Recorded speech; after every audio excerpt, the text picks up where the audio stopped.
ಕೈಯಲ್ಲಿರೋದನ್ನ ಇನ್ನೊಬ್ರ ಮೇಲೆ ಬೀಳ್ಸೋ ಬುದ್ಧಿನೂ ಅವಳ ಜೊತೆನೆ ಬೆಳೆದಿದೆ. ಇನ್ ಮಾತಿನ ಮಲ್ಲಿ ನಮ್ ದುರ್ಗಾ ಹತ್ರ ಕೇಳ್ಕೊಳ್ಳೋದಕ್ಕೆ ಹೇಳೋದಕ್ಕೆ ತುಂಬಾ ವಿಷಯಗಳಿವೆ. ಆದ್ರೆ ಏನ್ ಮಾಡ್ಲಿ, ಮುಂದೆನೆ ಸಿಹಿ ಇಟ್ಟು ಬಾಯಿ ಕಟ್ಟಾಕ್ದಾಗ ಅನ್ನಿಸ್ತಿದೆ. ಕಣ್ಮುಂದೆನೆ ಸ್ವಂತ ತಂಗಿ ಇದ್ರು ಮಾತಾಡಕ್ ಆಗ್ತಿಲ್ವಲ್ಲ. ಏನ್ ಮಾಡ್ಲಿ? ದೇವ್ರು ಕೇಳಿದನ್ನ ಕೊಟ್ರು ನಾವ್ ಅನ್ಕೊಂಡ್ ಹಾಕಿ ಕೊಡಲ್ಲ. ಅವ್ನ್ ಕೊಟ್ಟಿದ್ದನ್ನ ಅನುಭವಿಸೋದಕ್ಕೂ ಅದೃಷ್ಟ ಮಾಡಿರ್ಬೇಕು.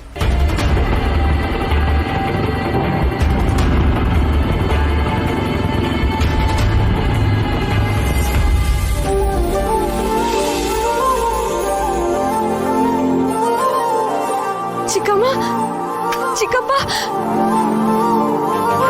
ನಿಮ್ಮನ್ನ ನೋಡ್ಬೇಕು, ಮಾತಾಡಿಸ್ಬೇಕು ಅಂತ ಎಷ್ಟು ಆಸೆ ಪಡ್ತಾ ಇದ್ದ ಗೊತ್ತಾ?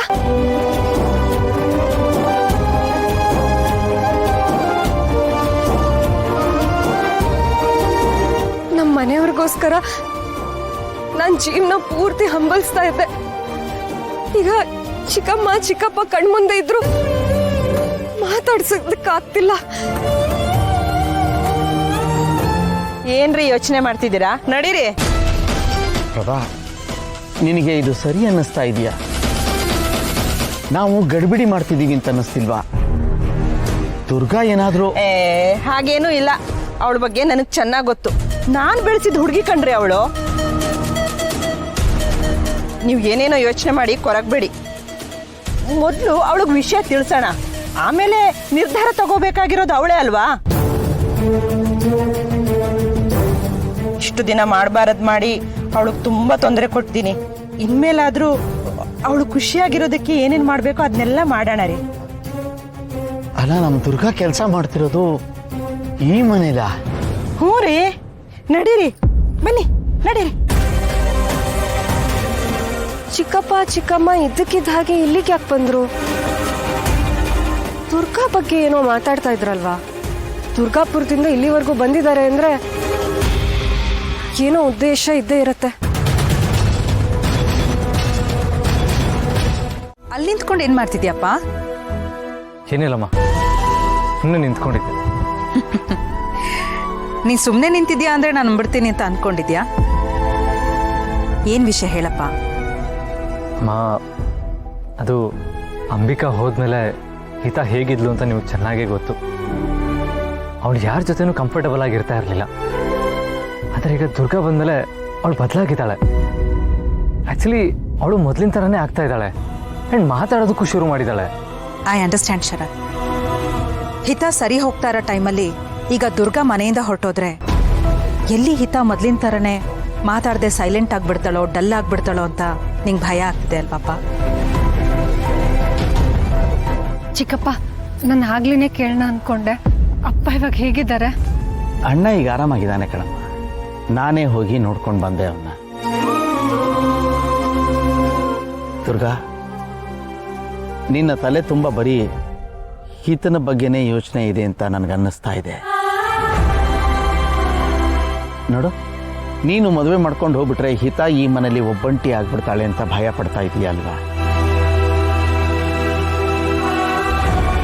ನಿನ್ನ ಕಾಳಜಿ ನನಗೆ ಅರ್ಥ ಆಗತ್ತೆ ಕಣಮ್ಮ. ಆದರೆ ನಿನ್ನ ಜೀವನ ಪೂರ್ತಿ ಹಿತನ್ನ ನೋಡ್ಕೊಂಡೇ ಇರ್ತೀನಿ ಅನ್ನೋದು ಸಾಧ್ಯ ಇಲ್ಲ ಅಲ್ವಾ? ಕಾಲವನ್ನ ತಡೆಯೋದಿಕ್ಕೆ ಯಾರಿಂದನೂ ಆಗಲ್ಲ. ಅವಳು ಬೆಳೆದು ದೊಡ್ಡೋಳಾಗ್ತಾಳೆ. ಆಮೇಲೆ ನಿನ್ನ ಜೀವನದ ಕತೆ ಏನು ಅಂತ ಯೋಚನೆ ಮಾಡಬೇಕಲ್ವಾ? ಒದಗಿ ಬಂದಿರೋ ಅವಕಾಶನ ಕಳ್ಕೊಂಡ್ಬಿಟ್ಟು ಆಮೇಲೆ ಅದಕ್ಕಾಗಿ ಪಶ್ಚಾತ್ತಾಪ ಪಡೋದು ಎಷ್ಟು ಸರಿ ಹೇಳು?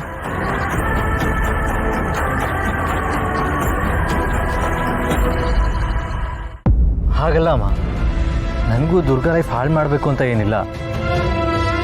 ಅವಳಿಗೂ ಅವಳದೇ ಆದ ಲೈಫ್ ಇದೆ, ಐ ನೋ ದಟ್. ಆದರೆ ಹಿತಾ, ನಿಮ್ಗಿದು ಸೆಲ್ಫಿಶ್ನೆಸ್ ಅಂತ ಅನಿಸ್ತಾ ಇಲ್ವಾ ಶರತ್?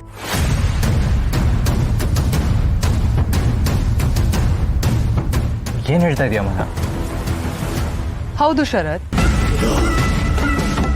ಅಲ್ಲ, ನೀವು ಹೇಗೆ ನಿಮ್ಮ ಮಗಳ ಬಗ್ಗೆ ಯೋಚನೆ ಮಾಡ್ತಿದ್ದೀರೋ ಹಾಗೆ ದುರ್ಗಾ ಮನೆಯಲ್ಲಿ ಅವ್ರ ಮನೆ ಮಗಳ ಬಗ್ಗೆ ಯೋಚನೆ ಮಾಡ್ತಿದ್ದಾರೆ. ನೀವು ಪ್ರತಿ ಸಲ ಹಿತಾ ಬಗ್ಗೆನೇ ಥಿಂಕ್ ಮಾಡಿದ್ರೆ ಸೆಲ್ಫಿಶ್ನೆಸ್ ಅಂತ ಅನ್ಸಲ್ವಾ?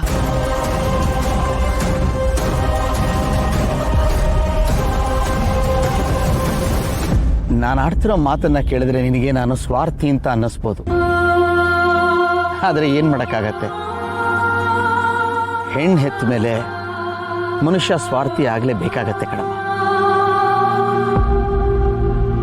ಇವತ್ತಲ್ಲ ನಾಳೆ ನೀನು ಮದುವೆ ಆಗಲೇಬೇಕಲ್ಲ. ಹಿತ ದೊಡ್ಡೋಳಾಗೋವರೆಗೂ ನನ್ನ ಜೀವನನ ಅರ್ಧಕ್ಕೆ ನಿಲ್ಲಿಸಿದ್ದು, ಆಮೇಲೆ ಅದನ್ನು ಮುಂದುವರಿಸ್ಬೋದು ಅಂತ ಅಂದ್ಕೊಂಡಿದೀಯಾ? ಅದು ಹಾಗಲ್ಲ ಚಿಕ್ಕಪ್ಪ. ನಿನ್ನ ಕಾಳಜಿ ನನಗೆ ಅರ್ಥ ಆಗತ್ತೆ. ಹತ್ತಿಗೆ ಕಳ್ಕೊಂಡ ಮೇಲೆ, ಅಣ್ಣ ಹೀಗಾದ ಮೇಲೆ ನಿನ್ನ ಜವಾಬ್ದಾರಿ ನನ್ನ ಹೆಗಲ ಮೇಲೆ ಬಿತ್ತು. ಸ್ವಂತ ಮಗಳಿಗಿಂತ ಹೆಚ್ಚಾಗಿ ನಿನ್ನನ್ನು ನೋಡಿಕೊಂಡು ಸಾಕಿದ್ದೀನಿ. ನನ್ನ ಬಗ್ಗೆನೂ ಯೋಚನೆ ಮಾಡಬೇಕಲ್ವಾ ಅಮ್ಮ? ನಿನ್ನನ್ನು ಒಂದು ಒಳ್ಳೆ ಮನೆಗೆ ಮದುವೆ ಮಾಡಿಕೊಟ್ಟು ನೀನಲ್ಲಿ ಸುಖವಾಗಿ ಜೀವನ ನಡೆಸ್ತಿದೀಯಾ ಅಂತ ನನಗೆ ಗೊತ್ತಾದ ಮೇಲೆ ತಾನೇ ನಾನು ನಿರಾಳ ಆಗೋದು. ನನ್ನ ಜವಾಬ್ದಾರಿಯನ್ನು ನಾನು ಅಚ್ಚುಕಟ್ಟಾಗಿ ನಿಭಾಯಿಸಿದ್ದೀನಿ ಅನ್ನೋ ತೃಪ್ತಿ ನನಗೆ ಸಿಗತ್ತೆ. ಅದನ್ನು ಮಾಡಬೇಕಾದ್ದು ನಿನ್ನ ಕರ್ತವ್ಯ ಅಲ್ವಮ್ಮ? ನೋಡು, ನಿನ್ನ ಜಾತಕ ನೋಡಿದ್ದೀನಿ, ಹುಡುಗನ ಜಾತಕನೂ ನೋಡಿದ್ದೀನಿ.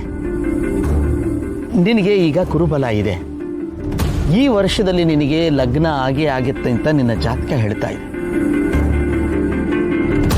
ಅಂದಾಗೆ ಇನ್ನೊಂದು ವಿಷಯ, ಹುಡುಗನ ಕಡೆಯೋರು ನಿನ್ನನ್ನು ನೋಡೋಕ್ಕೆ ಇವತ್ತೇ ಸಾಯಂಕಾಲ ಈ ಮನೆಗೆ ಬರ್ತಾ ಇದ್ದಾರೆ. ಇವತ್ತು ಸಂಜೆನಾ? ಹೌದು.